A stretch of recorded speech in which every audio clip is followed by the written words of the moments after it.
Cheers. Fantastic. Cheers, guys. Welcome to the water cooler. Today, I'm very excited and honored to have my co-host, Chris Smith, also be the guest today. We're going to be doing a deep dive into advanced internet lead conversion. Now, Chris, two-time author of People Work, and now his latest solo book, The Conversion Code, is really going to do really talk about, I think, probably the biggest issue that faces us today as marketers, which is once you actually generate the leads, how do you actually convert them into sales? Now, Chris, before today's call, I was looking at some of the top sales books of all time. Little Red Book of Selling, Jeffrey Gitomer, I think his name is, Zig Ziglar, Brian Tracy. And I think every one of these books does a phenomenal job of talking about, tactics on how to become a great salesperson. But what you're left with, and I've read a lot of these, what you're left with is this impression that you need to be charismatic, you need to have a great personality, you need to have something, some other factor, some X factor to be great at sales. And after reading the Conversion Code, I think the one thing that you make an incredibly compelling case of is that sales is a science. And sales can actually be something that anyone can learn, regardless of your personality, regardless of your skill set, regardless of your background. There's a science behind all of these things. So I wanted to kick it off, and I wanted to first ask you sort of, and this is not a loaded question, but I want you to kind of give a little bit of background, if you could, of why you felt like you, Chris Smith, needed to actually write a book about sales with all these other great books out there. Well, we can start and ask the audience, those of you watching on Blab, or if you're watching later on YouTube in the comments, did you ever go to school for sales? Yes or no? And we'll read them as they come in. The bottom line is that there really isn't a university for selling. You can go to school and learn business. You're not going to learn how to sell. They're going to teach you things like organizational behavior and financial accounting. And those things do not help you sell. Sales evens the playing field because it's not about the degree, it's about the skills. But because there's no degree required to be great at sales, a lot of people skip past learning it the way they would have learned something else. So my background is where I got hired. I was like 24, Jimmy, and I started a business with a friend. I was always an entrepreneur first. And the business failed. I'm happy to admit that it failed. It was a big idea. And it went nowhere fast. And so I ended up back on my parents' couch. And that was not a good situation to be in at that age, all the hustle I had put in up to that point. And so I got a job in inside sales for a guy named Lou Pearlman, who's in jail right now for a Ponzi scheme and many other things. And he was in Orlando. He has a company at the time that was called Fashion Rock. And the pitch was, I made Britney famous.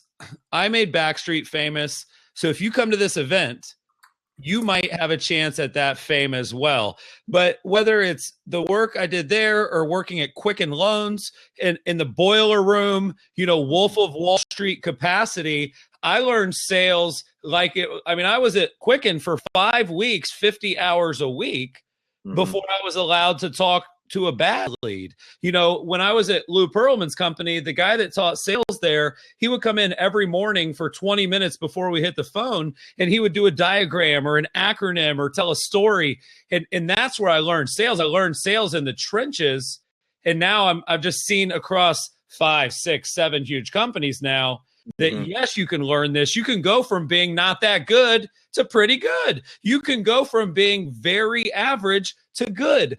But what I get the most excited about is people that are good and go to great, great and go to excellent, excellent and go to elite. And there's even a level above that called legendary, which is where I want really people to be. But that all starts by like getting in the cubicle and calling people and convincing them that they should buy what you sell, whatever that product is, a vacation, a mortgage, a software, or a house. So my background is I learned sales from 2 billionaires, a $1 billion company. And then I taught sales at a company that was acquired for over 100 million. And now Curator, we're doing very well. So I've seen it sort of across price point, across industry. And now from 03, 04 to 2016, I've seen the things that have stuck, which I think is really critical. Well, and I guess and I think it's an important background here, Chris. But why now? What's different now in 2016 that someone can't learn from a Zig Ziglar, from a Jeffrey Gitomer, if I'm pronouncing his name properly, from a Brian Tracy? Yeah. Well, first of all, they've never sat in a cubicle and called people on the phone, hundreds of people a day that were internet leads. The internet didn't exist when those guys were born. That's a big difference. They're not digital natives. They're digital immigrants. And so they're teaching the fundamentals of sales, which still matter. But you have to look at it through the lens of a realtor that their whole life went to Starbucks or went to somebody's house and did a pitch, and now is doing that pitch on the phone to some millennial that wants their shit in 1 minute from Zillow. It is a different pitch, different mindset, different script, different lead sources. There's a paradigm shift towards inside sales. And if you've never learned how to sell over the phone, it's totally different than learning to sell face-to-face. Some of the techniques are the same, but it really requires a new coach. That was my thought. Yeah, it's actually something we hear all the time, which is, and I think everyone who's watching right now, we get a great audience.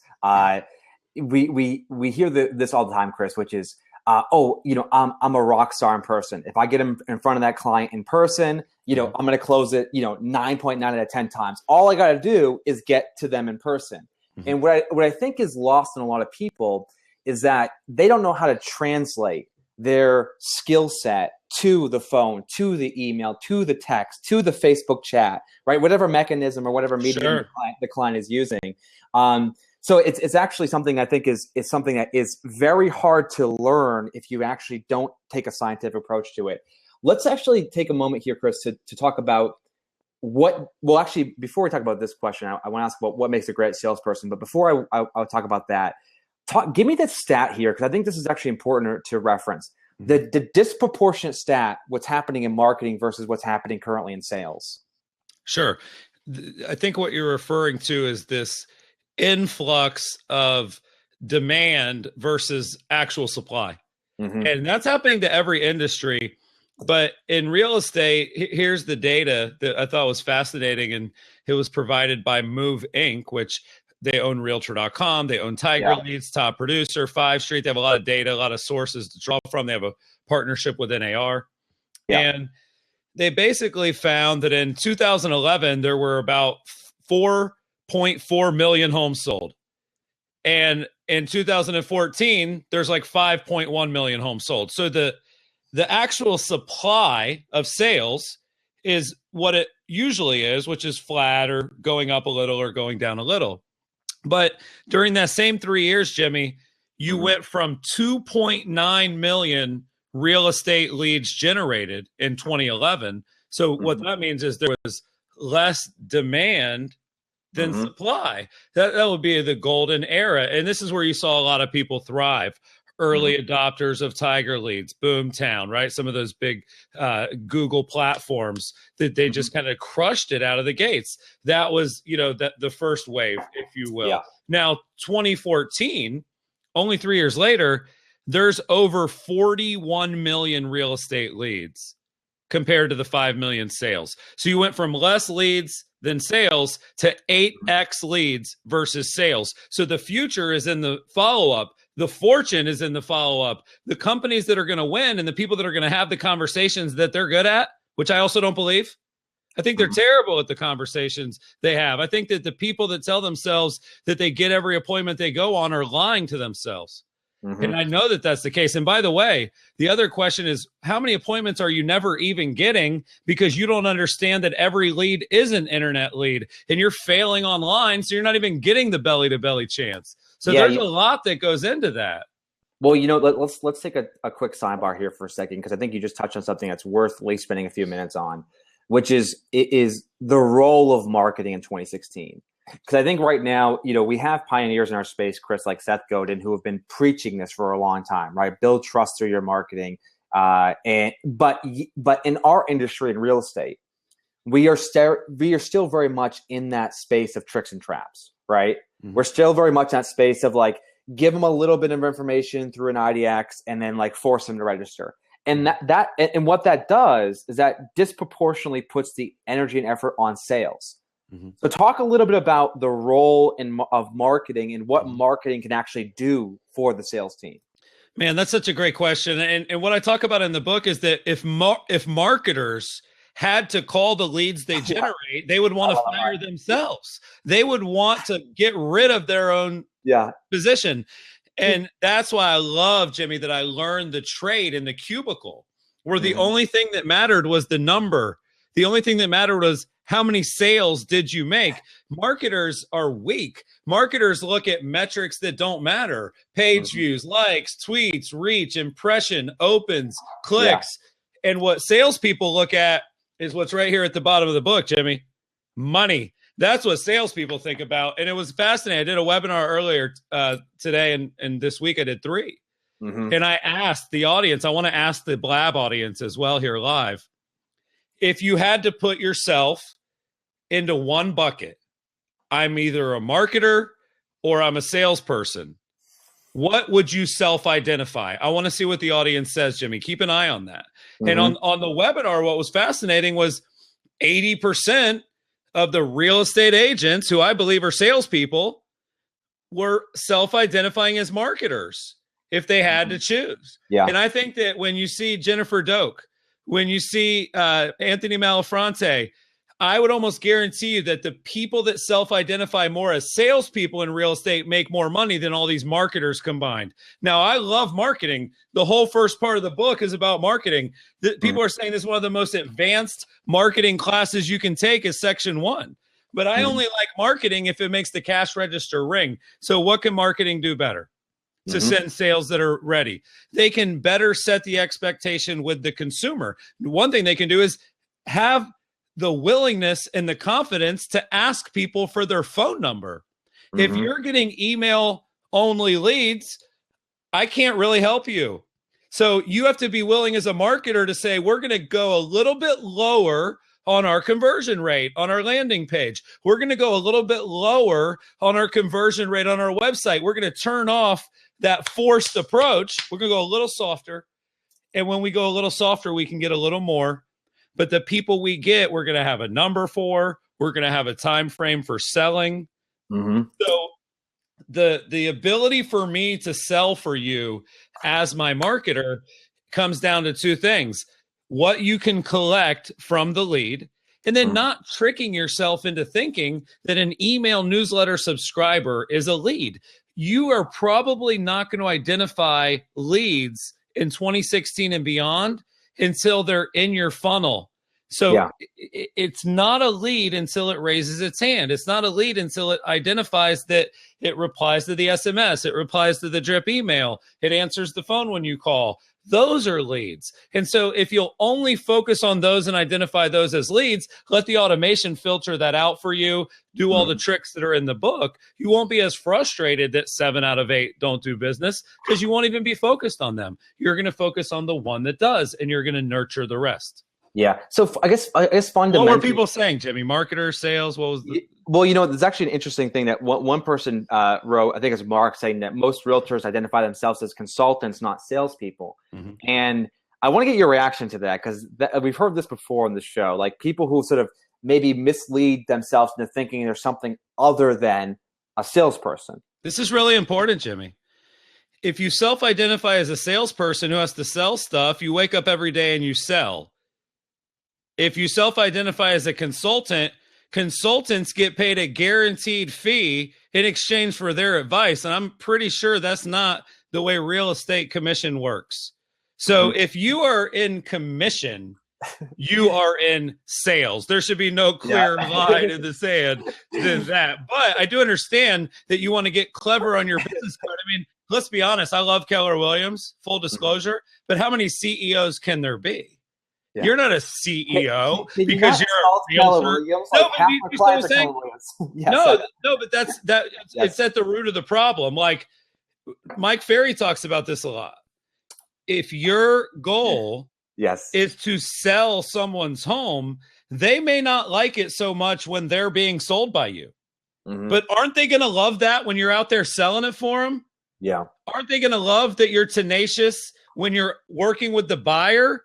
So you want to sort of take that Ziegler, Ferry, Buffini, mindset that hard work, say the right things, but then apply it to the web. Don't dismiss the web. That's kind of the idea here. I don't know. I hope that was good advice. No, we're getting a ton of feedback here in Blab. I think you're touching on a couple of things, which is if you self-identify as X, you're going to wake up every day and be that. But if you're misleading yourself as a consultant, like we hear a lot of people do in real estate. Jimmy, what do you say about me? You don't wake up and say, oh, Chris is the co-founder. Chris is the what would I be? The CMO or the CSO? No, you say Chris is in charge of sales and marketing. Like I have very clear job titles. So I think that's important. And when the problem is that the inside sales role of calling all these leads to qualify,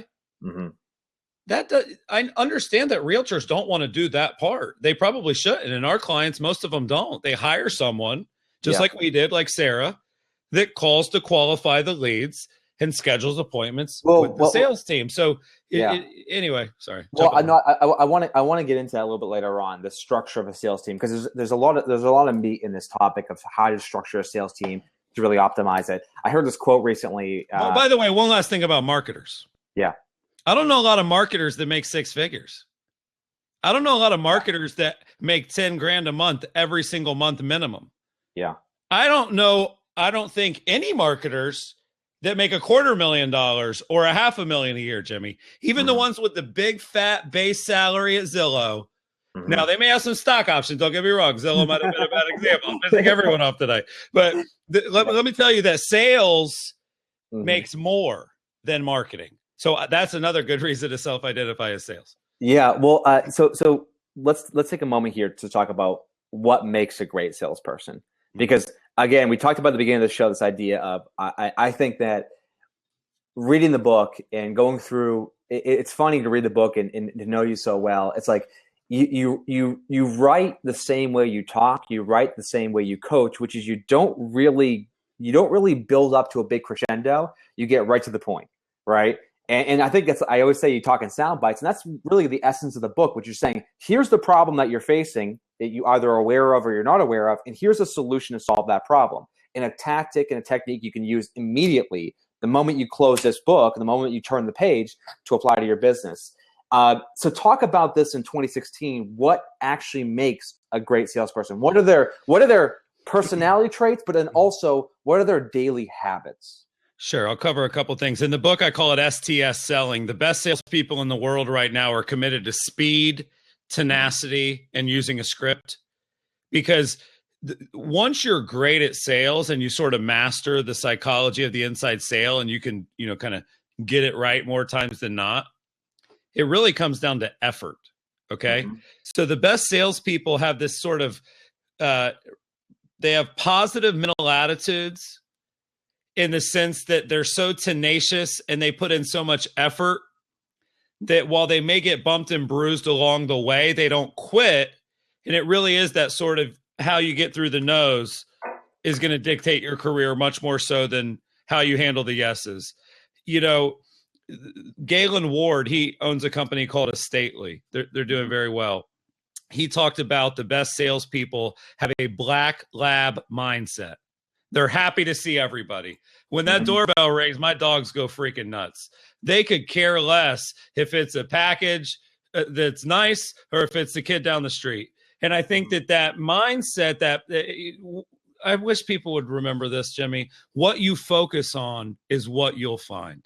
When you go into these calls and you take that focus, that this is going to be a good day. When you watch the Any Given Sunday speech by Al Pacino before you make your calls, or you watch the Ben Affleck speech, or you watch a little Wolf of Wall Street clip, or you turn your music up, the best salespeople are driven, they're passionate, and they don't quit until they make a sale. They have a deal a day mindset. When I was at Quicken Loans, I had to be on the phone. Here's another thing they do. From 8 a.m. to 10 a.m. or you're fired. Okay, that's what the best salespeople do. They use call blocks during the times where people are the most likely to close, which is 8 to 10 a.m. in the morning, 4 to 6 p.m. in the afternoon. And if you leave your desk during that time and you're not calling leads, you're not working for me. That would be the mindset at Quicken, at Fashion Rock. So they're plugged in. And another best practice is the best time to sell something is right when you sell something. Get that momentum going. We see it all the time. So at Quicken, like, I'm not going to lunch until I write a loan. Yeah. But the problem is that the best time to write another loan is right after you write one. So that's why you have to commit to a call block. You want to do your processing at the end of that call block. From 8 to 10, you're dialing, you're closing, you're setting appointments, getting credit cards, setting appointments. Then at 10, 15, 10:30, go ahead and do your little paperwork, right? Yeah. But then again, at 4 to 6, they're on the phone. So it's kind of this combination, Jimmy. It's a weird thing where you have to have this reason for wanting to make a lot of money. I think that most salespeople have that trait. For me, it was I didn't want to be on my parents' couch. That was the first time. The second time was when I found out that my girlfriend at the time was pregnant. And I had to get a job where I was providing for 3 people, not one. So if you're making 40 or 50 grand and you find out that you're now providing for 3 people, you start looking up jobs where you can make 150 grand. And those end up being sales jobs. Now, the thing that I love about salespeople, realtors have no base salary, Jimmy. Yeah. When you go and work at a good inside sales company, you make 2 grand. They might give you a couple benefits, but you have to earn the money through what you sell. And that is a lesson I wish support, I wish marketing, I wish service, I wish product development at every company could just taste that for a couple months. Yeah. Only eating if you do your job good. You know, I heard a quote recently, Chris. This guy said, businesses have 2 problems. 1 is revenue, and then 2 is everything else. And what you're talking about here, I think, is in the essence of the book and the essence of everything you coach here, is that if you don't solve the problem of how your business is going to make money, what font you use on your logo or what cover photo you upload to your Facebook profile isn't that important. And I think this is something that we look from an operational perspective when we run our business, is that you want to pull the levers that are actually going to have a meaningful impact, because everything that we do is enabled because we get customers. So every person we hire, every project we're able to work on, every new innovative idea, we do the show because it leads to us making money. This is to some degree our marketing. So you talked a little bit about— Can I sum that up? Yeah. If you're not working on acquisition or retention, you're not working. And that is something people— Repeat that one more time, please.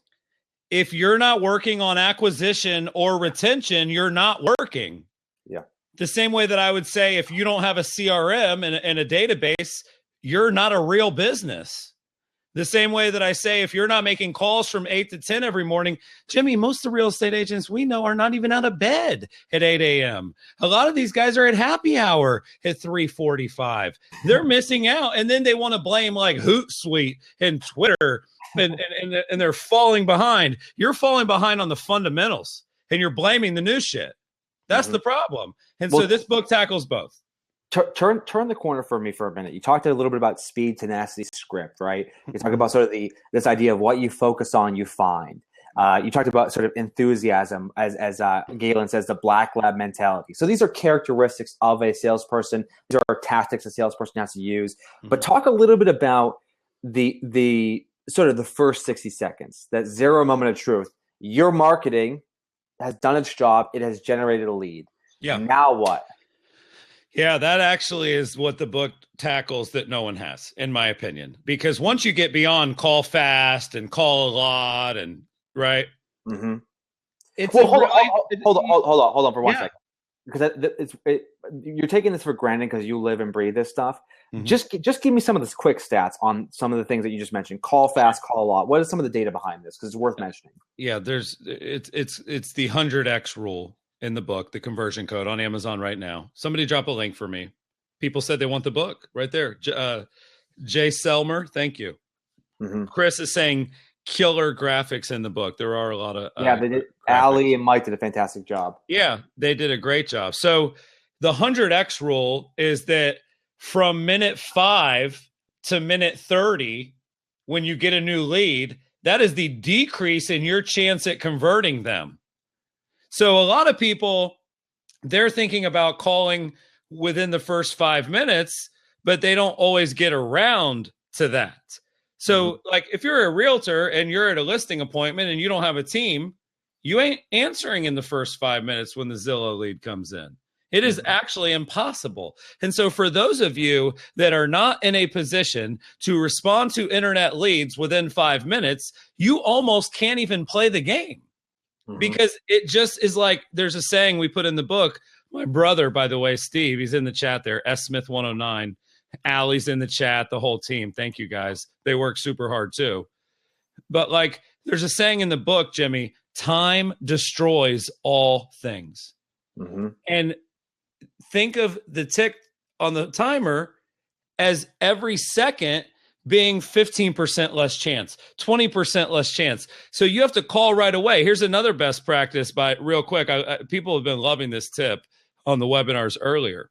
Jimmy, if you were to call a lead and you called them quickly, we routed it to you through our CRM and you called them right away and they didn't answer, what would you do? Because that happens a lot. What would you do if you got an internet lead and you called it and they didn't pick up? What would you do? Well, pre-conversion code? Oh, you know what to do. Damn. Yes. Pre-conversion code. A pre-conversion code, I'm leaving a voicemail. Right? By basically, hey, it's Jimmy, call a curator, following up in regards to your inquiry on our website. Love to talk to you. Give me a call back. Bam.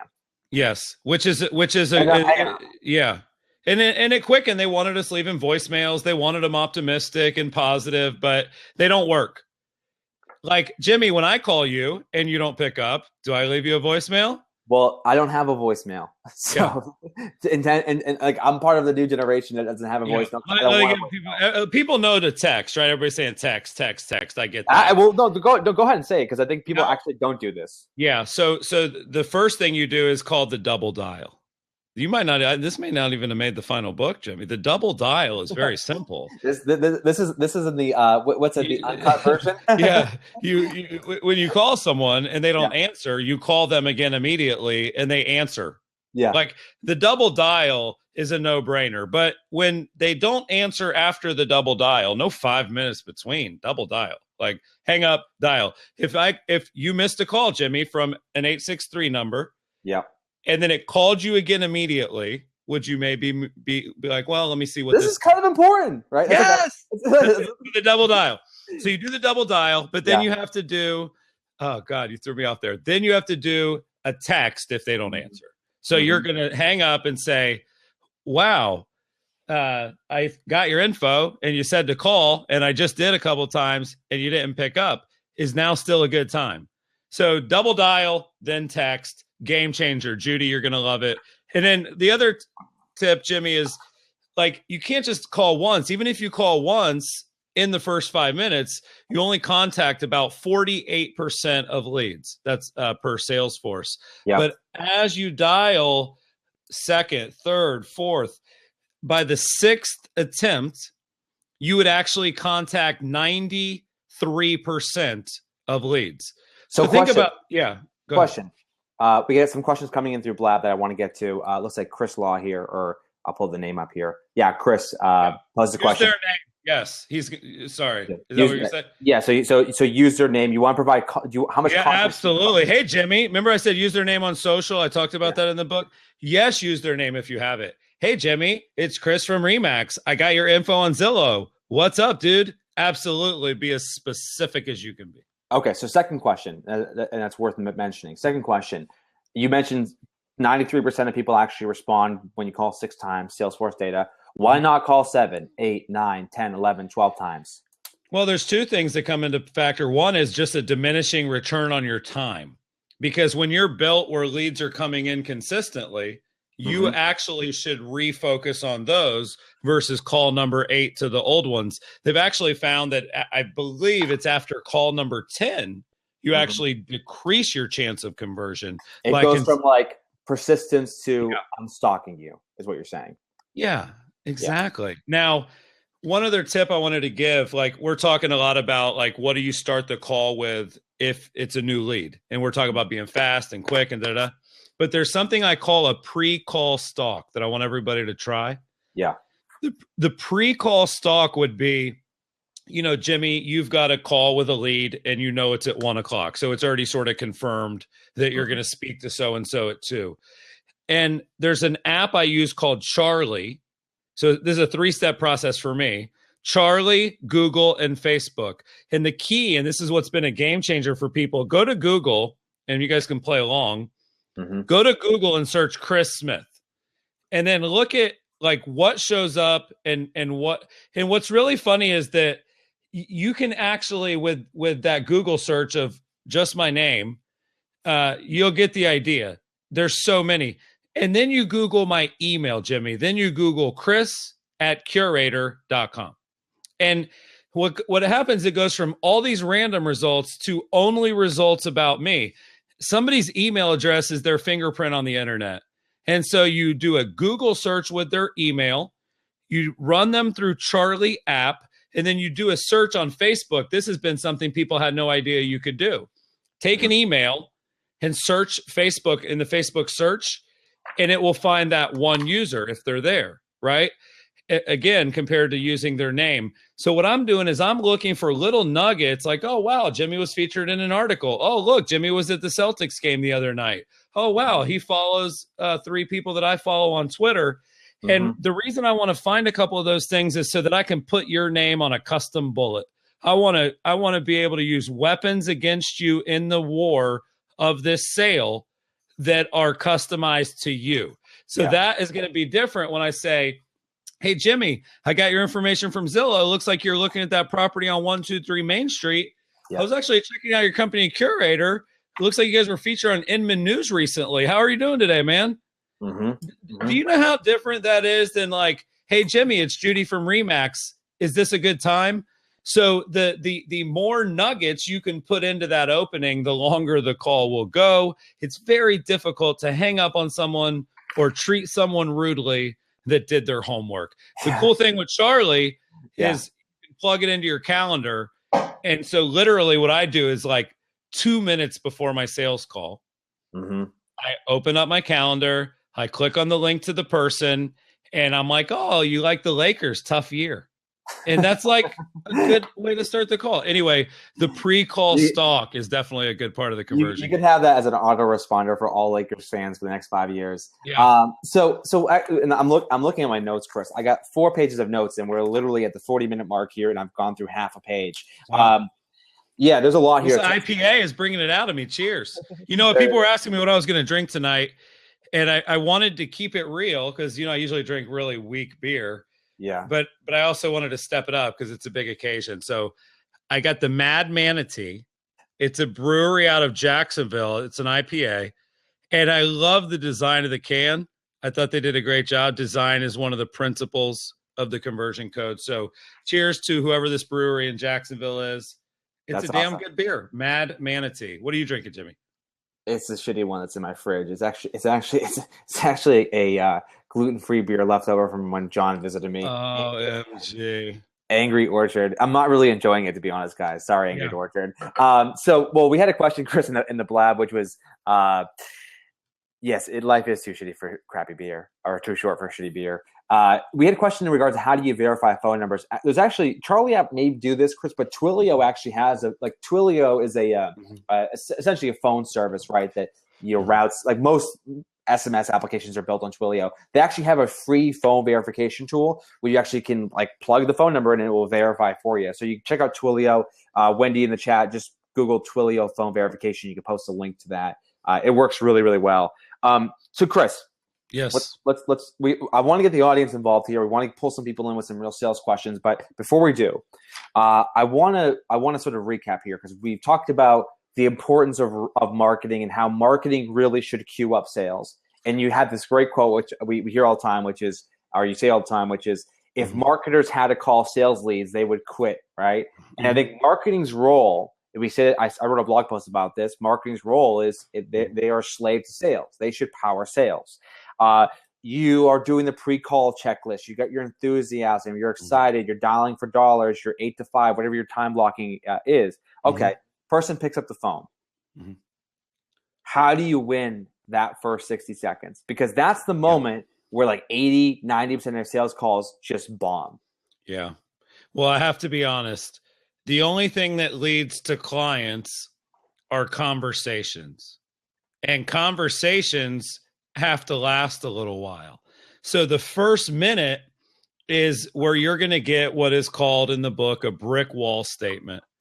You're going to get, if you're in the mortgage business, they're going to say, I just want to know what the rates are, Chris.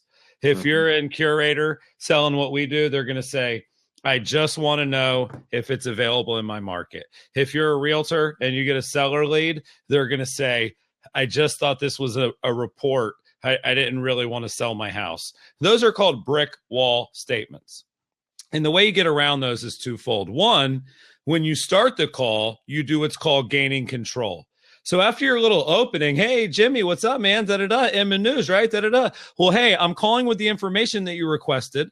Can you please grab a pen and paper and let me know when you're ready? I'm going to do that before you get a chance to say anything. And if you are serious and you're interested in what I sell, you are going to grab the pen and paper. I'm going to be able to identify right in that moment that you're serious because you did it. And that's going to be me becoming the alpha male because I want you to do what I say at the end of the call. So I'm just going to start the call. And so if it was a home, you could say, hey, I'm going to give you some information about the home that you can't find on the internet, and it's definitely not on Zillow, right? And grab a pen and paper. Let me know when you're ready. That's called gaining control. Bernice Ross, Jimmy, a good friend of the show, B. Ross. We love Bernice. Yeah. She did a write-up on Inman, and she actually says that's a technique that I didn't, kind of you do things, you don't know you're doing them, called pattern interrupt, where they think they're going to say something, but you just stop them before they get a chance to. I've heard a lot of agents. This is a great pro tip. It's another example. Imagine a realtor comes to your place, Jimmy, you and Sandra's place, and they're going to do a listing presentation. They're in Boston. This is belly to belly, but it's the same concept of gaining control. So the first thing that they would do when they would get there is the realtor would get there and say, hey, guys, how's it going? Hey, would you grab me a glass of water? I actually had a pretty decent drive over. And what would you do, Jimmy, right then? Yeah, you get him a glass of water, right? You would get a glass of water. That's an alpha move to do it, to show up and say, hey, can you give me a glass of water? Well, let me just say one thing. I got kids. You know what I mean? It's like, this is sales. And that's the thing is when you look at sales like science, where regardless of the tactic, if you agree with the fact that it's that well thought out means that you have no chance. Yeah. Yeah. Well, how do you, because obviously, because you and I are kind of polar opposites in a lot of ways. The idea for me to pick up a phone and call somebody and say, hey, before we get started, grab a pen and paper. Like it goes against every single fiber of my being to be that like straightforward and, as you say, alpha male, right? And so like for me, I'm much more I'm much more accommodating. I'm a little more empathetic. How does someone like me who doesn't have that personality trait sort of overcome that? Is that just a practice thing? You do it a few times, you get a small win? No, for sure. And we're going to take callers here in a minute. We got Chase calling in, Marvin calling in. You guys give us a second. We're going to bring them on, Jimmy. Let's wrap it and bring them on because we'll keep bringing tips into the callers too, of course. Yeah. The way that you get over it is that you listen to your coach and you do it because that's your job, is to do what you're told.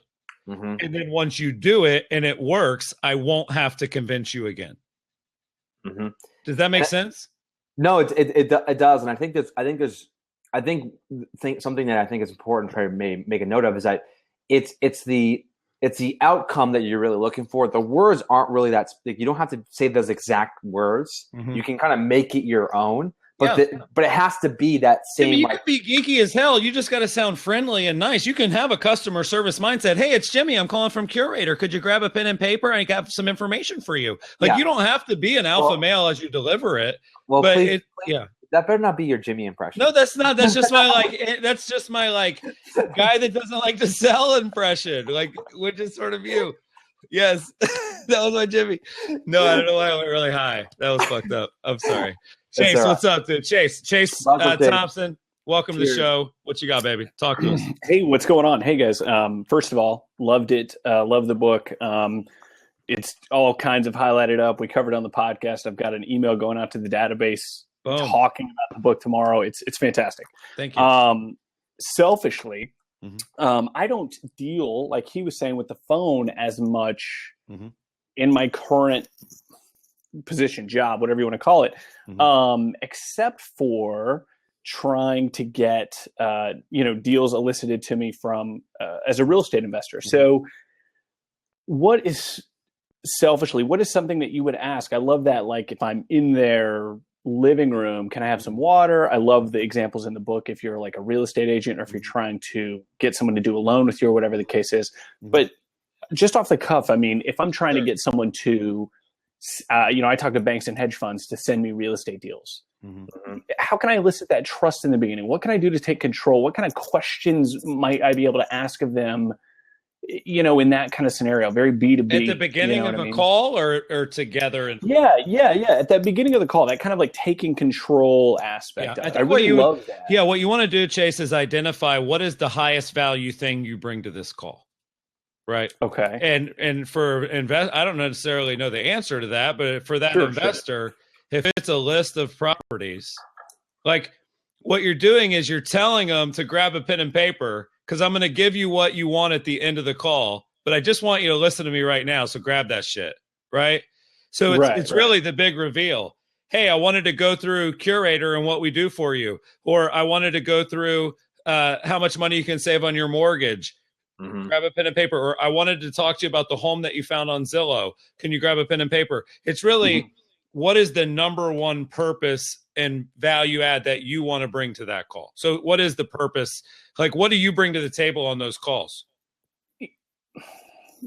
Being able to actually do business with the individual that's on the other line. They deal with a lot of joker brokers, a lot of people that can't actually close, that type of thing. I mean, you're talking to people about buying bulk real estate. It's a different animal when you're dealing with people that can't actually do the damn deal. Yeah, I think I would just listen, there's tactics. They're not dirty tactics. They're just tactics that work and they sound a little dirty. That's what happened with Jimmy there. He doesn't want people telling him to grab a glass of water. Could you imagine next time a realtor, like when that happens, you're going to be like, I know what you're doing. I love it. That's what I love about the book so much is I love the audience that you guys have. And then you're just like giving all of these like literally what you do to close them for Curator. I'm like, they're going to be on the phone with you and it's still going to fucking work. Yeah, Chase, here's what it would be. It would be, hey, you know how you invest in properties bundled together in real estate and like to make a lot of money from it? I've got some that you haven't heard about yet. And I also know how to actually get the deal done because I've done this many deals in the last 6 months that closed. Can you grab a pen and paper so I can give you my information? I'd love to talk to you a little bit. You just have to be specific. One of the places that you don't mess around is in your opening and your closing, Jimmy. We talk about this a lot. Chase, I'm going to bring somebody else on. Thank you, sir, for all your props. Yeah. Well, Chris, I want to mention one thing on this. I think we know this from doing a lot of public presentations, right? Is that if you lose that confidence early on, right, it's really hard to recover it. So when you give this, let me give you a quote here, Jimmy. Let me give you a quote here.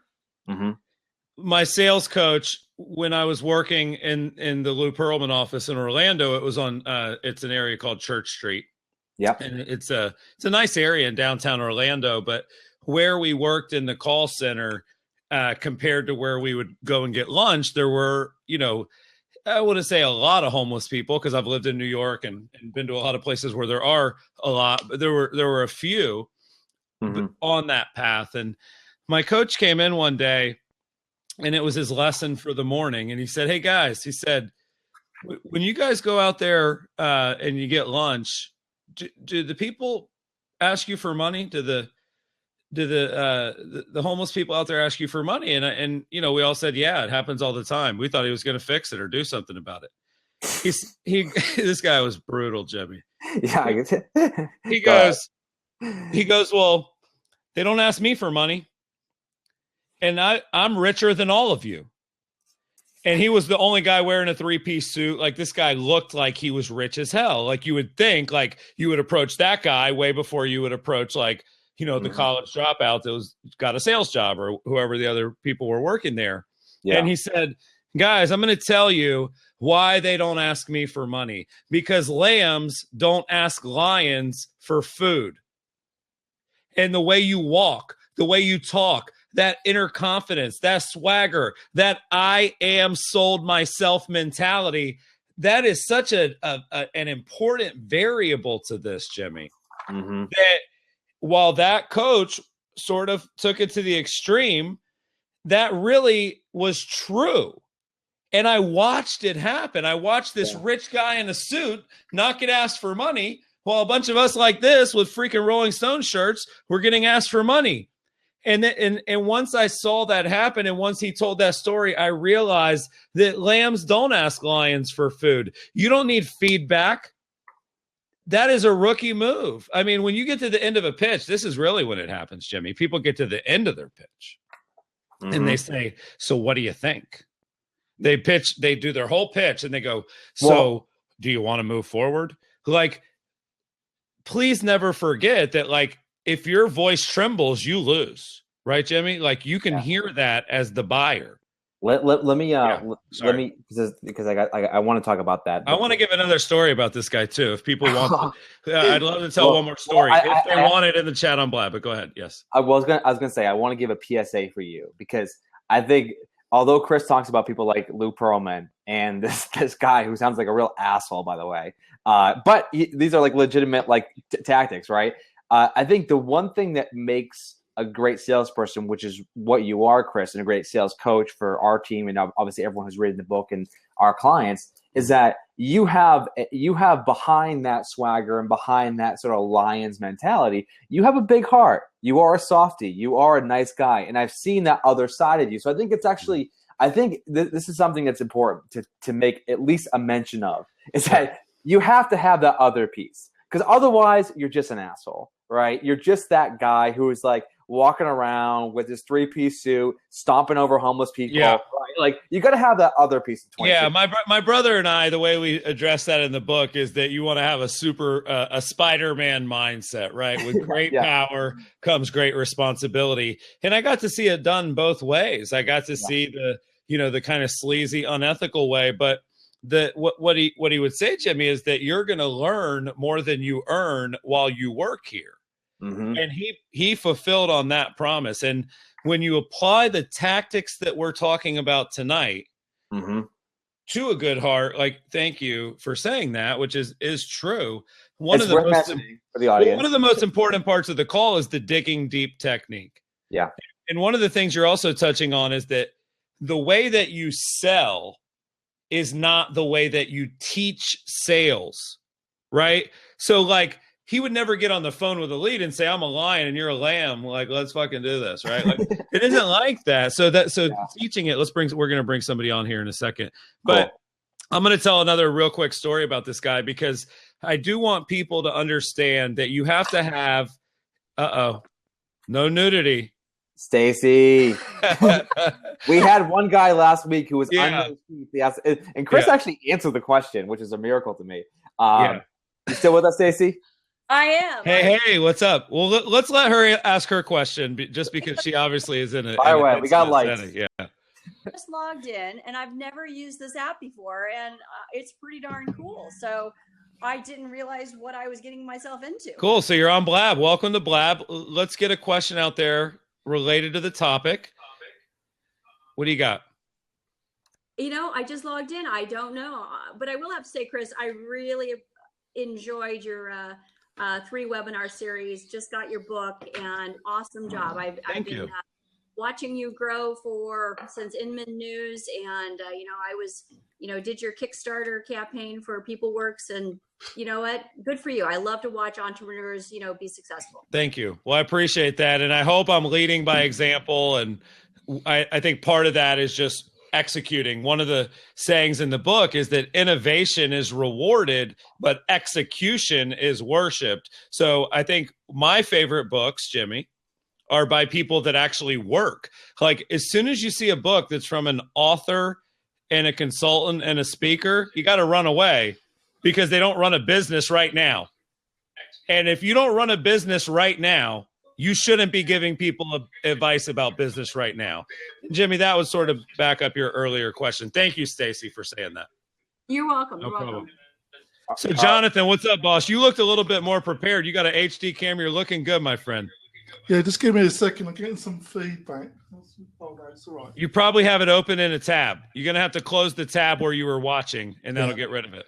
I noticed with when you're supervising some of your sales staff, there was one particular YouTube video where you're behind them. You can hear your voice, and you're saying to them, the guy is ready. Grab that link. It's on our YouTube channel, Jimmy. Grab that link real quick to put in Blab. It's on our YouTube channel. Go ahead. You say the guy's ready to buy.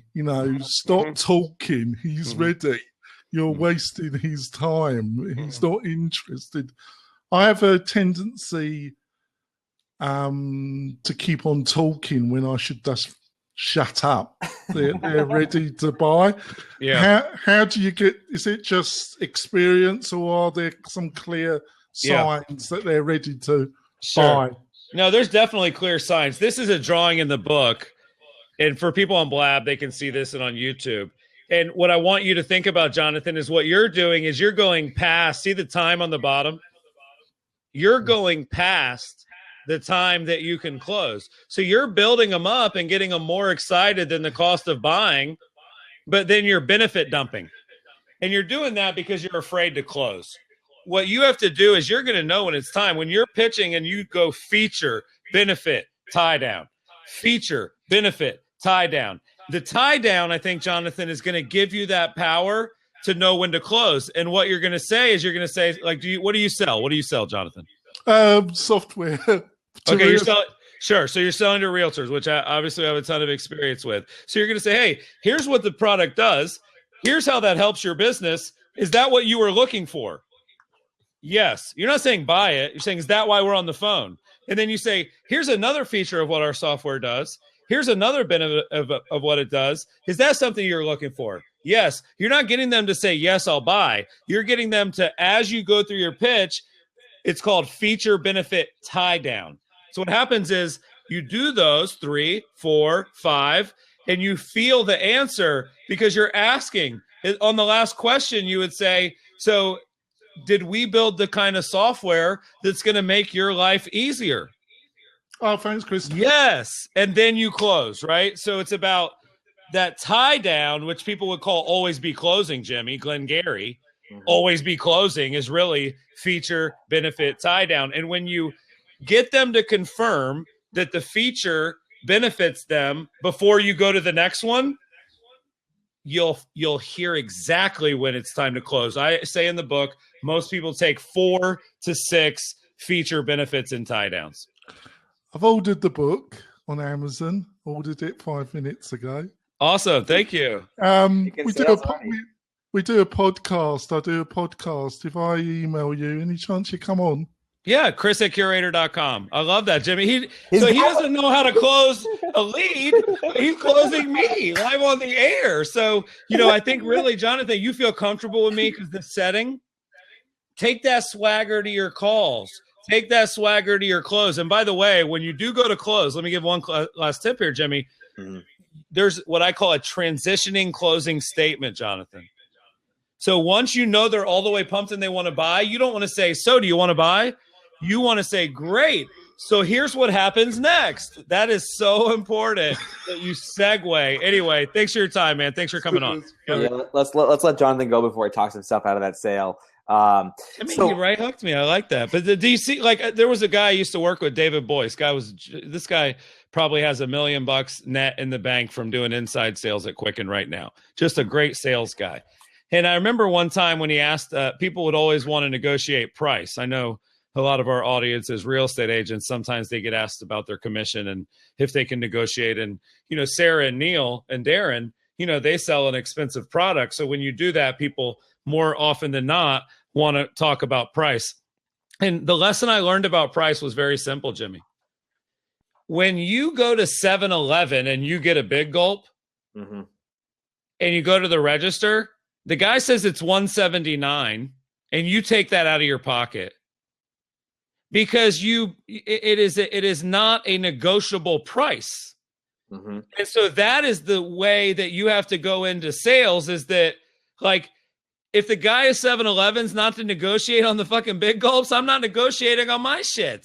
Yeah. And by the way, the people that have to negotiate on price are the people that are bad at sales. Because once somebody's emotionally and logically and excited about what you do, price goes out the door. They don't even ask the price. They just throw their credit card at you when you do it right. Anyway, if anybody else wants to come on, we'll take a couple more callers. Jimmy, old friend of the show here. You see this? Yeah, but before go ahead. Before we'll bring them on. Yeah, go ahead, Jimly. Well, one thing I want to you guys, by the way, audience on Blab, could you see that Jimmy gets frustrated with Blab? He's a little bit. It's too much going on. I know. I like it. People like it. I want to say one thing because you mentioned this point, which is the transition into the close.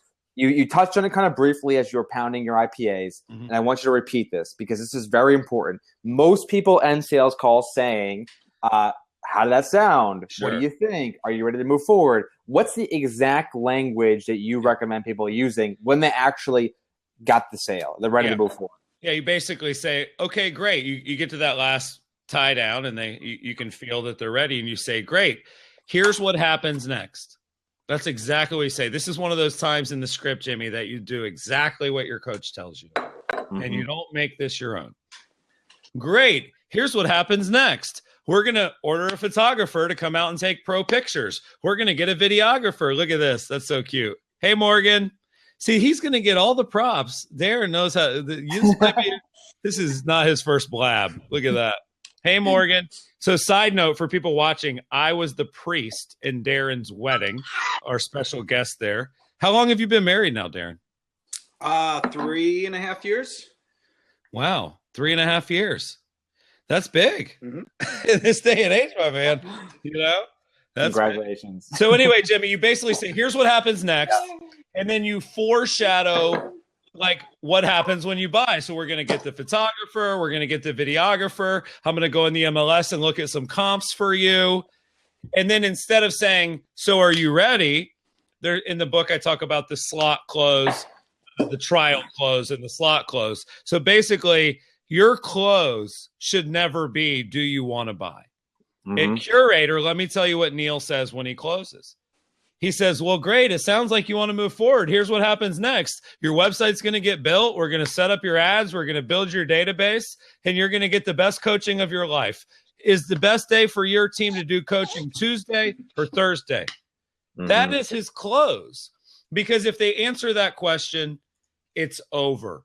And we know that they've mentally moved forward. Then he would do a trial close, which is, hey, Morgan, I see you. How you doing, girl? You can't compete with baby Morgan. Hey, hey, Morgan, cheers. This is not a bottle. This is not a bottle. Hey, the good news is she's young enough to not understand the curse words. If she was a little older, we may actually not be able to have her on the show. So here's what happens next. Trial close, Jimmy. This is the most important thing. So if I was a realtor, my trial close would be, you know, we're going to be spending a bunch of money on your behalf on a professional photographer, and they're real good at what they do. And what I was wondering, would you rather them come out during the week, or should we send them out on the weekend? Like, you don't have to be charismatic. You just have to ask that. And the person going to say, well, you know what, Chris, the weekend is better for us. Okay, great. And when we go to meet tomorrow to look at the home, should we meet at 2 p.m. or 3 p.m.? Right? That's the slot close. So it's a trial, which basically is not asking them to buy, but asking them a question that conveys their buying. And then if they answer that, the slot is credit or debit. Neil says, would you like to use a business or a personal card for your payment? You know, that's the slot close. But yeah, there's a great video on YouTube, and People Work Neil is in the chat. And I think this is an exercise that everybody should have to go through. This was how I learned sales the best, which was, you know, I was muting the phone every time I did that, Jimmy. So Neil was on the call, and I would hear the guy talking, I would mute him and say, hey, say this. And Neil did it. And hey, say this. And then I'm like, hey, he's ready. Just close him. And he did it. And literally live on Periscope, the guy's like, MasterCard 51238. He starts reading his credit card number. So, and we called our shot. We like started the call like, hey, we're about to call this dude. Here's our script. Here's what we're going to say. And then we're going to get his credit card. And we did it. And there's thousands of people have watched it on YouTube now, because when you look at sales as a science, it's repeatable. You can know you'll win before you dump the shit into the beakers, right? It's science. Anyway, Darren Persinger, what's up, my man? You got a question? I know you got to go. Hey, what's going on, guys? Yes. I want to take it back to a mindset thing real quick. So this is all and great. You have the plan like that. The quote of every boxer has a fight plan until they step into the ring and get hit in the nose. So what happens? You have all this stuff mastered, figured out. You get on the phone and the first person goes, F you. The second person just hangs up, and then no one else answers for the rest of the day. What do you do day 2? That's a fantastic question. Sure. Well, I will say that if you have the right systems and lead sources and approach, you usually shouldn't get to a day 2. You might get to like an hour 7 or 8 of day 1, which is very difficult as well. But if you get to day 2, you just get back on the phone and do your job and stay positive. If you get to week 2, you look for a new company. Okay. Because if you're doing all these things, Darren, and you're not closing business, that then is just the lead sources and the leads being provided. So, but what I found is that you really just need good enough leads. You don't necessarily need the Glenn Gary leads. You just need the regular leads. If you do the conversion code plus regular leads. Now, there's one thing at Quicken they taught me, which is called a reset, which is that if you are in a slump, have you ever heard of a slump buster? You know what they do to break a slump in the MLB, Aaron? Keep swinging. Well, something else. I'm not even going to say it. People that Jimmy, I can't say it. So there's a slump buster. There's a way that baseball players break a slump. Okay. Yes. And I think that what you have to do is, if you genuinely are getting told to F off, screw you. If you really are starting to doubt yourself, okay, you need to find a mentor or a coach or a colleague or a partner who is going to take you to the side and tell you that you're good enough, you're awesome, you're great, chill the fuck out and get back on the goddamn phone. That's what you need someone to do for you. You need a person to shake you and give you what we call a reset. And you also need to ignore the noise. That was another thing that I never forgot. Sorry about the cursing, Morgan. Jimmy, this is terrible. This might be an all-time low cursing in front of a no.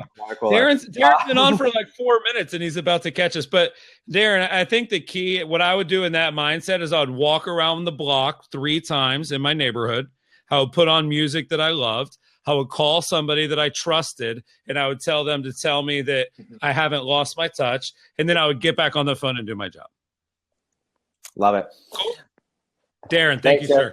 Great seeing you, Darren. Yep. Chris, well, let's let Chris ask a quick question. Chris is a big fan of the book. He'll keep it tight here. Chris, what do you got? Chris wins the Patience Award for hanging in the wing there for about 5 minutes. I can't compete with kids, man. Baby Morgan sold the show. Hey, so first of all, shout out to all my homies at Remax Preferred that are on the call. Nice. But well, really quick, shout out to you for taking time out of your World of Warcraft to join us. Self-admitted nerd, baby. Self-admitted nerd. I got Jimmy on that one about a year and a half ago, so that's for the old fans. Hey, we got solidarity in that. That's right, Chris. Hey, so we're kicking ass. The lead gen is kicking ass, right? We've hit section 1 really hard, generating a ton of leads. Our capture pages, we're running about 5 of them right now, capturing at about 22%. It's awesome. We now have a ton of partial leads, and we're sending them out to all of our agents, and we don't really know how to coach them through working just addresses. 1, are they worth working, and especially for new people? And 2, what would you do in that situation? Sure, great question. And just to kind of define a partial lead, I think what you're talking about is you have an address where maybe they did step 1 of a sales page, but they didn't do step 2, which is maybe phone and email. Absolutely. One of the first things you need to realize, Chris, is that you are blessed to work in an industry where just getting their physical address means something, because most people can't capture anything that would matter if it isn't a phone number and email, right? Mm-hmm. So the fact that you can drive people to a landing page, get them to put their address in, and then capture that first piece, what we would recommend, and we do for our clients, because they do the same thing, is that, Bond is a company that you can put somebody in, send them a handwritten note, and basically say, hey, I got your info. Looks like you're thinking of selling your home. I actually have a couple buyers looking in the neighborhood that can't find a place. Here's my info. Text me when you get this.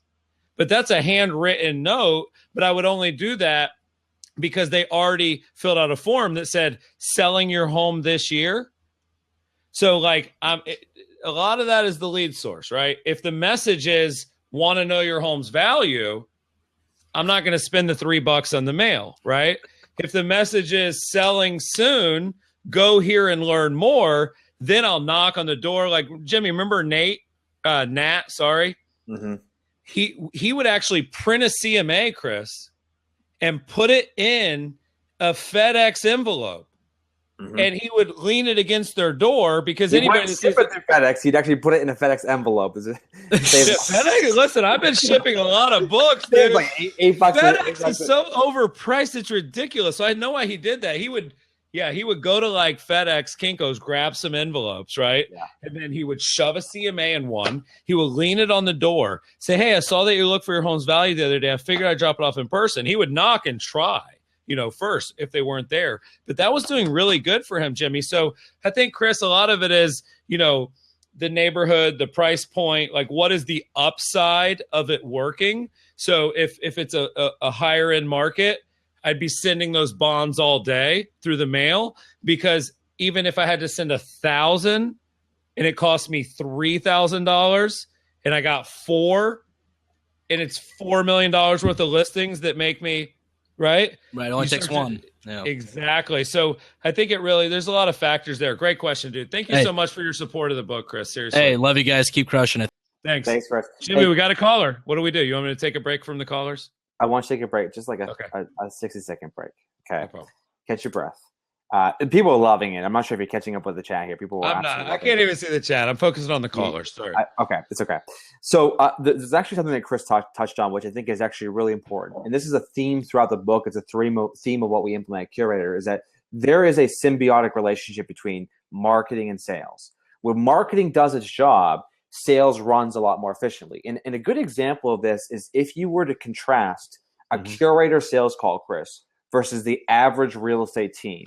Mm-hmm. And the average real estate team, they have to win that call in the first 60 seconds, right? Mm-hmm. They have to do the pre-call stalking. They have to come in strong with that gain control early. We do those things as well, right?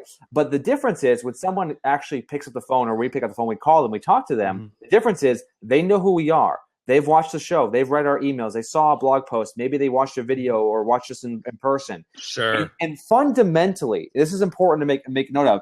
If you are doing heavy partial lead generation, you have to ask yourself the question, is there something else I can do with my marketing that can help build that trust? So if I'm going to do something that is labor intensive as actually mailing a CMA or Nat Ferguson style, dropping it off at the door, do I have enough trust built on the marketing side? Because that's the role of marketing. Now, you act and operate kind of left brain, right brain, one person doing marketing, one person doing sales, and you think that way, but most people have to realize that marketing has to carry the water.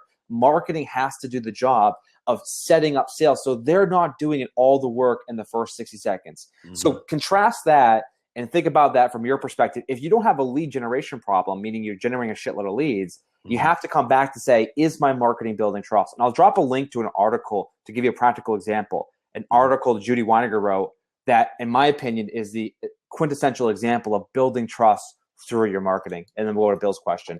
Yeah, well, I think what you're getting at, Jimmy, is that the people that are willing to create content and blog and podcast and do videos and really go all out are going to have an easier time on the phone. Mm-hmm. And that, I hope that's an epiphany for a lot of the traditional agents watching, is that if you don't have a digital trench online that I can go get lost in before our call won't be as easy. And so if I'm Bill Rizzer and I got 32 podcasts over on iTunes, he has a podcast called The Agent Sessions. Somebody drop a link to that, please. And I think episode 32, if I were an event and I was considering hiring Bill to moderate a panel, Jimmy. Mm-hmm. Like the fact that I could listen to him interview 31 people is going to make Bill's pitch easier, less friction. But I want to be very clear. Most companies don't have that advantage, and you don't need it to be successful. When I was at Quicken Loans and when I was at Lou Pearlman's company, they didn't know me from Moses. Mm-hmm. What did they know, though, Jimmy? Well, they knew the brand. So exactly. So this is important. This is in the book. To build trust over the phone, you often have to co-brand with another company that people know better. So like at Curator, not everybody knows Curator, believe it or not. I know a lot of people know us and love us and like us before they sign up. But there's a lot of people that, would basically say, no, I don't know much about you guys. And when, the bottom line is that when that happens, don't you still want to get paid? Mm-hmm. So what you do, and Neil, as an example, would say, oh, you don't know much about Curator? No problem. We've actually been an award-winning company by Inman News. You know them? Yeah. And we do Facebook advertising. We spend millions of dollars on Facebook ads. You ever heard of them? Yeah. Okay, great. And have you ever heard of Stefan Swanepoel, the Power 200, the Trends Report? Yeah. We're on that list too. So that is how you build trust when they don't know you, is called co-branding. And then stats. You talk about companies they do know, and you talk about stats that are inarguable. We advertise on Facebook and manage over 3 million a year. You may not need to know me too well, but you know that. Quicken Loans is affiliated with QuickBooks and TurboTax. You ever heard of them? Mm-hmm. You trust them? Okay, then trust me, dude. You know what I mean? That is exactly how you build trust, even if you don't have what I would call, what we have, Jimmy, is more goodwill. Any brand can build trust through design, through good copy, through good content. What we have is more goodwill. Bill, what's up, boss? What's your question? Hey, real quick, I just wanted to point out, my question is, the book has those 3 main sections that talk about acquisition, setting the appointment, and the close. But I want you to talk for just a second, everybody, about the metrics at the end, that you talk about what really matters, because I think people measure the wrong things. So can you touch on that? I can. And Bill, thank you. Thanks for that question. And thanks for reviewing the book. I really appreciate it. That question for me, Bill, it reminds me of an old coaching story. And that was one of the coaching stories I wanted to tell is, my coach came in one day and he said, hey guys, I want to talk to you a little bit about the reports that I get at the end of each month. And he said, when I get them and I look at all the numbers, the number that the column in the little cell, right, on the Excel sheet that has how many things you sold for the month, when we put this thing together, we built that only big enough to fit a number. We made sure excuses wouldn't fit. And because, Jimmy, if you look at Neil's sales last month and they were down, but he was thinking about moving to Orlando. Mm-hmm. But he was on the road a couple times. But he wasn't feeling good the first week of the month. But he had a great month the month before and cleared out his pipeline. We make more excuses than money. And so that was the metric that mattered at my first job, was how much shit did you sell in the last 30 days? And because that was always the guiding metric, everything I've done after that has to get back to that, Bill. It's got to get back to that. Now, do I talk about things like talk time? I think that the number of meaningful conversations you have per day and your talk time is more important than the number of dials per day. Right. So I think that things like your cost per click and cost per lead almost don't matter. It really should be your cost per acquisition. So if it costs me $10 a lead to get 100 leads, it costs me $1,000. And if it takes 100 leads to get one buyer that closes, and that pays me $5,000, mm-hmm. I'm going to buy as many of those leads as I can, Bill. Yep. So I look at cost per acquisition, because when you look at cost per acquisition, you don't start going crazy and going, what's my cost per click? What's my click-through rate? What's my conversion rate? What's my open rate? Right. I call it G squared. your gut and your growth. Do you feel good about the work you're doing online? And is your business actually growing? But yeah, there are metrics that matter, and that's a bonus chapter in the book. So thanks for bringing that up, man. I really appreciate that. Great book, Chris. It's been a lot of fun. Thank you. Appreciate that. Thanks, Bill. Cool. So, Jimmy, really quick, I want to give people an offer. If you want to buy the book right now, I've got a great offer for everybody watching the show. We've sold a lot of books for a lot of other offers, Jimmy. So it would be nice if some people would actually buy my book from the show. That would be pretty huge. You're going to go to theconversioncode.com. And you're going to click on buy the book. And when you get there, you're going to see a bunch of bonus options. One of them is a free copy of Peoplework. One of them is the buyer and the seller script that's in the book. We just talked about it throughout the show. It's on an 8.5 by 14 piece of two-sided paper. You print it, you sit it in front of your desk, and you use it every single time. So free copies of my first book, free sales script, over 8 hours worth of recorded content, Jimmy. I did almost 6 hours of live webinars this week. I taught all about Facebook ads, all about email marketing, all about landing pages, all about inside sales, and all of the recordings from this week. Anybody that buys one book is going to get the bonuses and the recordings. You only have to buy one hard copy to get the scripts, to get the recordings of all the webinars from this week, to get my first book for free. And people need to go to the link. Wendy, thank you, Real Estate Pro. There's a little form. So, Jimmy, they buy the book on Amazon right now. And by the way, this is the last chance to take advantage of these bonuses. At midnight, Steve, please confirm this in the chat. That's not that far away. Yeah. 90 minutes from now, all of the bonuses go away, Jimmy. And, you know, they were pre-order and launch bonuses. Tonight, I did 3 live webinars plus the show. So if you want the bonuses, if you want to help me make the New York Times bestseller list, if I've helped your business over the years, please help my business right now. Go to theconversioncode.com. And here's the offer. Whatever bonus level you choose, you're going to get the bonus level above that for free. So, Jimmy, that's why even if they buy one book, they get a free copy of Peoplework. They get the buyer and the seller script featured in the book. Plus, of course, they get the book that they buy. So, guys, please go. And then the last thing, Jimmy, one last pitch, and then we'll wrap it up. If you bought the book and if you love the book and you already read it, because I have all these people telling me they love it, please go to Amazon and leave a review and say that you loved it. That is as important to me as a Zillow review or a Yelp review, you know, would be to a real estate agent. One other thing, Jimmy, and this is something I want to put you on the spot on. We have confirmed a 6-city free book tour. Okay, Jimmy, the conversion code is going on the road. Yes. 3 hours of me teaching at nice hotels. Homes.com is putting on the tour. We are going to 6 cities for sure. And Boston is on the list, Jimmy. That's it.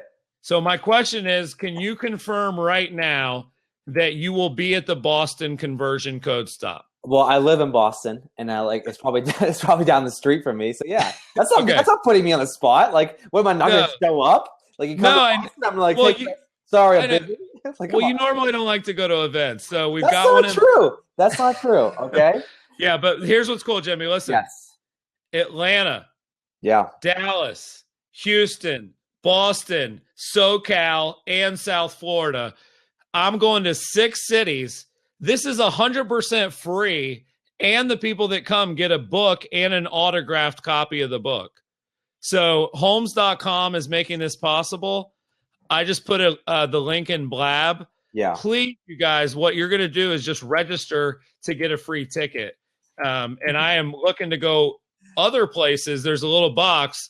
If your city's not on the list and you want me to come to where you live, there's a box to fill out, and Homes.com is going to add more dates if enough people are interested. We're looking at these events, Jimmy, 300 people per city, free event. We're starting in Atlanta.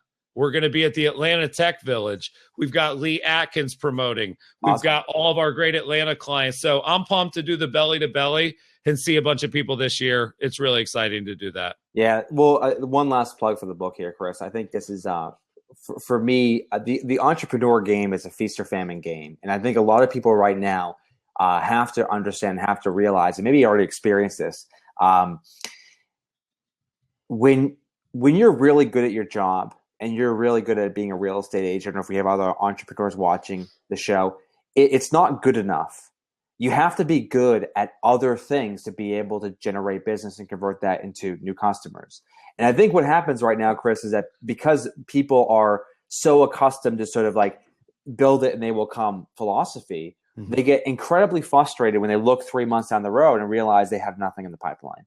And what I loved about the book and what I loved about sort of the mindset that you have and how you broke it down is that there is a science to everything that we do. And that what you've done in this book, I think, which to me was the something I haven't seen really anyone else talk about in depth like you've done in the book, which is you've bridged the gap with marketing and sales. What role does marketing have in the growth of the company? What roles does sales have in the growth of the company? And I've done a bad job articulating this in the past, but one of my frustrations with our industry in real estate is that we are too damn short-sighted. We're door knocking, we're calling expireds, we're annoying the shit of people trying to do business with us. And what we don't realize is that there is such a massive opportunity. If we just take one step back, like you suggest in the first chapter of the book, and figure out a marketing model, a marketing growth strategy that actually can compel or propel our sales. And that, to me, what makes your book different, better, and more relevant in 2016 than every other sales or individual marketing books that I've seen. So I'm not saying that because I'm your co-founder. I'm not saying that because I'm your friend. I'm saying it because I think this is a message that everyone needs to hear. Well, I appreciate it, man. And really, I do agree that most books are about marketing or sales, right? I think that is fair to say, is that books are about marketing or sales. And the reason, and I talk about this a lot, is that if you're good at blogging, you might not be good at closing. Like, if you're good at closing, you might not be good at Facebook adsing. Right. Like, so I just feel blessed. I feel blessed every day and I love what I do. But I learned the science and the sales skills. And it is so much more exciting, guys, to fill the funnel when money out of the bottom of it. Right. You know, all of this stuff up here, Jimmy, is what everybody's talking about. And I hope what I've done is just shown people a way to turn it into that. That really was the goal, is that it doesn't matter what you do. You need leads, you need appointments, and you need sales. I actually asked Wiley, the publisher, if I could write the book about what happens from the moment a lead comes in and after. That's what it was about.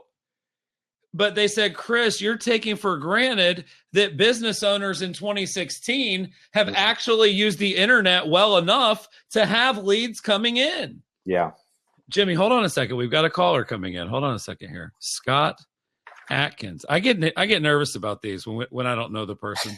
No offense. But Jimmy, thank you for saying that, because when you think about marketing in the sense that, like, you don't actually win unless the deal closes, you would be a lot less proud of yourself as a marketer. And vice versa. A lot of salespeople do bitch about the leads. And it actually is that they have a dull axe. They're not ARPing. They're not arcing. They're not using the opening gaining control statement. They're not using feature benefit tie down. You know what a lot of the people watching right now are doing, Jimmy? They're winging it, right? And so at the core, if you don't wing it versus wing it, you're going to win, right? If you're willing to say, I need to relearn how to do marketing and sales because the world changed in the last 10 years. If you're willing to be a student of the game, you're willing to win. Jimmy, I'll leave you with a quick story. I'm not going to bring you on, Ryan. I'm sorry.